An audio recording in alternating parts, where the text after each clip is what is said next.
Hello friends, જો તમે ઘરે નાસ્તામાં આ મગના ચિલ્લા બનાવો છો પણ તવા પર ચોંટી જાય છે, તૂટી જાય છે અથવા ક્રિસ્પી નથી બની શકતા, તો આજે હું તમને એવી સિક્રેટ ટીપ શેર કરીશ તો તમે ઘરે પરફેક્ટ મગના ચિલ્લા બનાવી શકશો. તો આપણે મગના ચિલ્લા બનાવવા માટે સૌથી પહેલા એક બાઉલમાં 200 ગ્રામ મગ લઈશું. પછી આપણે જે બાઉલથી મગ લીધા હોય તે બાઉલ ભરીને પાણી લઈને મગને 6 થી 7 કલાક માટે પલાળી લઈશું.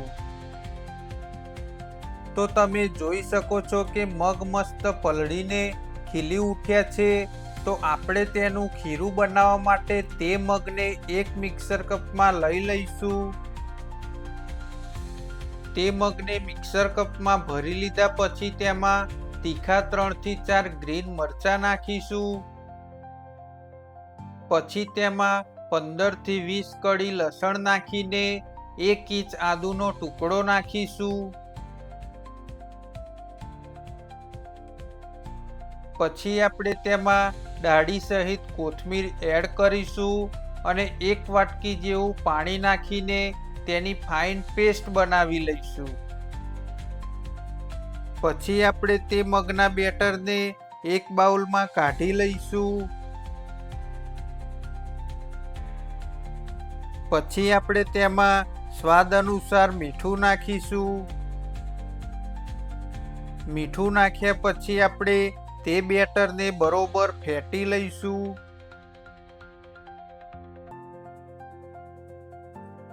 તો ફ્રેન્ડ્સ, આ બેટર થોડું વધારે થીક લાગે છે તો તેમાં જરૂર મુજબ 2 વાટકી જેવું પાણી નાખીને મસ્ત બેટર તૈયાર કરી લઈશું.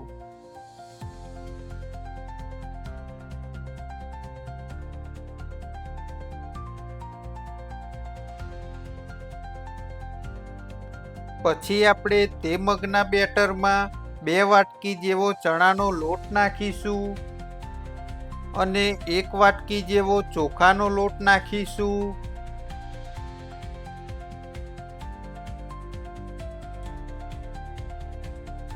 પછી આપણે તેમાં અડધી ચમચી હળદર નાખીશું અને અડધી ચમચી કિચન કિંગ મસાલો નાખીશું. પછી આપણે તે બેટરને બરોબર મિક્સ કરી લઈશું અને બેટર મિક્સ કરતી વખતે જરૂર મુજબ પાણી નાખીને ચમચામાંથી પડે તેવું બેટર બનાવી લઈશું. તો ફ્રેન્ડ્સ, આ મગના ચિલ્લા બનાવવા માટેની સિક્રેટ ટિપ્સ એ હતી કે આપણે આ બેટરમાં ચણાનો લોટ નાખવાથી મગના ચિલ્લા તવા પર ચોંટી પણ નહીં જાય અને તૂટી પણ નહીં જાય, અને ચોખાનો લોટ નાખવાથી આ મગના ચિલ્લા મસ્ત એવા ક્રિસ્પી બનશે.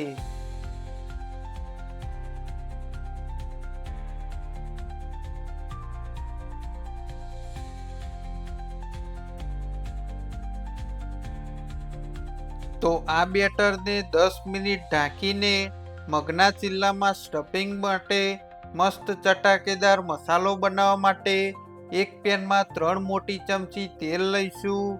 પછી તેલ ગરમ થઈ જાય એટલે આપણે તેમાં 1 ચમચી જીરું નાખીશું.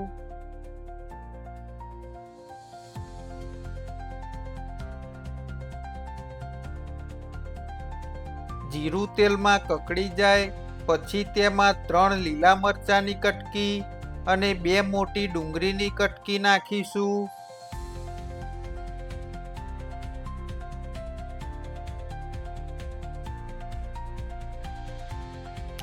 પછી આપણે તેમાં 1 મોટી વાટકી કોબીજની કટકી નાખીશું.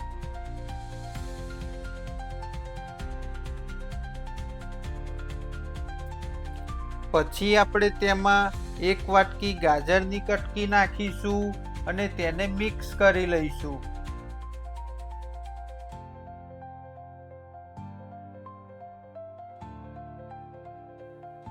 પછી આપણે તેમાં 1 વાટકી શિમલા મરચાંની કટકી નાખીશું અને 1 વાટકી મકાઈના બાફેલા દાણા નાખીશું. પછી આપણે આ બધું જ શાકભાજી 50% જેવું સાતળી લઈશું.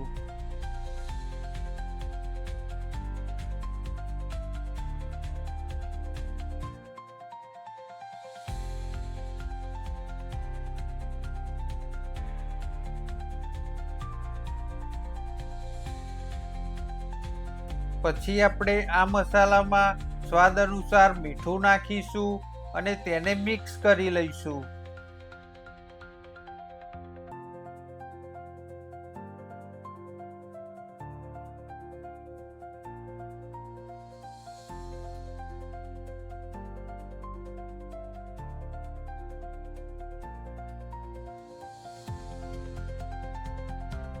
પછી આપણે તેમાં અડધી ચમચી હળદર નાખીશું.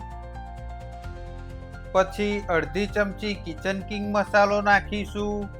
પછી આપણે તેમાં અડધી ચમચી ધાણા જીરું પાવડર અને અડધી ચમચી તીખું મરચું નાખીને તેને બરોબર મિક્સ કરી લઈશું.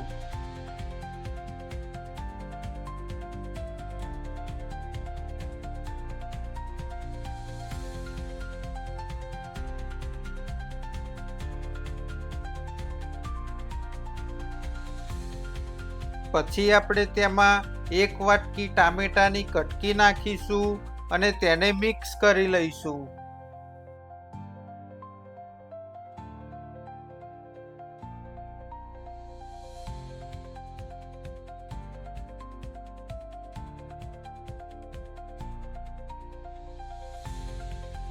બધું જ શાકભાજી મસ્ત 50% ચઢી જાય એટલે આપણે તેમાં 100 ગ્રામ પનીરની છીણ નાખીશું અને તેને મિક્સ કરી લઈશું.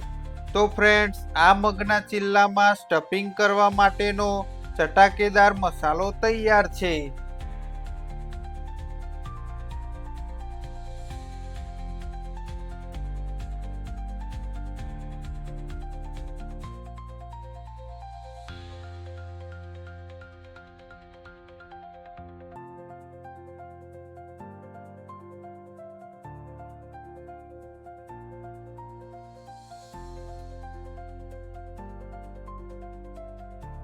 પછી આપણે એક તવાને ગેસ ઉપર ગરમ થવા મૂકી દીધો હતો. તમારી પાસે નોનસ્ટિકનો તવો હોય તો પણ ચાલશે. તવો ગરમ થઈ જાય એટલે આપણે તેની ઉપર થોડું પાણી છાંટીને કોટનના કપડા વડે લૂછી લઈશું. પછી તેની ઉપર થોડું તેલ લગાવી દઈશું.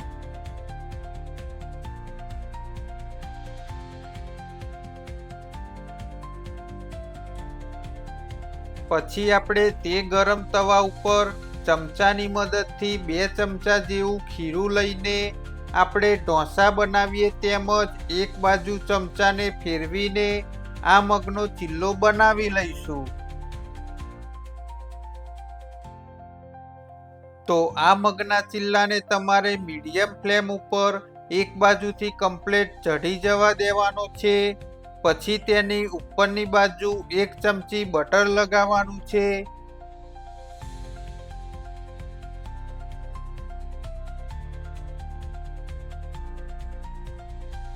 બટર લગાવ્યા પછી આપણે તે મગના ચિલ્લાને બીજી બાજુ ફેરવી લેવાનો છે.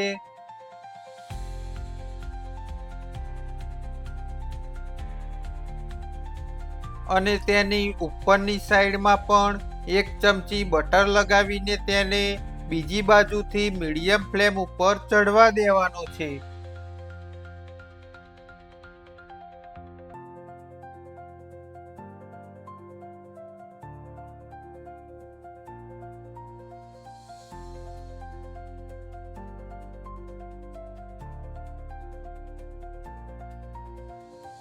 તો આ મગનો ચિલ્લો બંને બાજુથી ચઢી જાય પછી આપણે તેમાં સ્પેશિયલ બનાવેલા મસાલાને ભરીને ચિલ્લાને ગ્રીન ચટણી અને સ્વીટ ચટણી સાથે સર્વ કરીશું.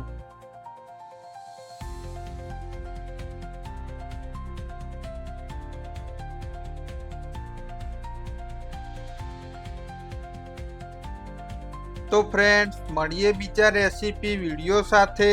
અને આવા બીજા રેસીપી વિડીયો માટે અમારી જય બોલે કેટરર્સ યુટ્યુબ ચેનલને સબસ્ક્રાઈબ કરી દેજો.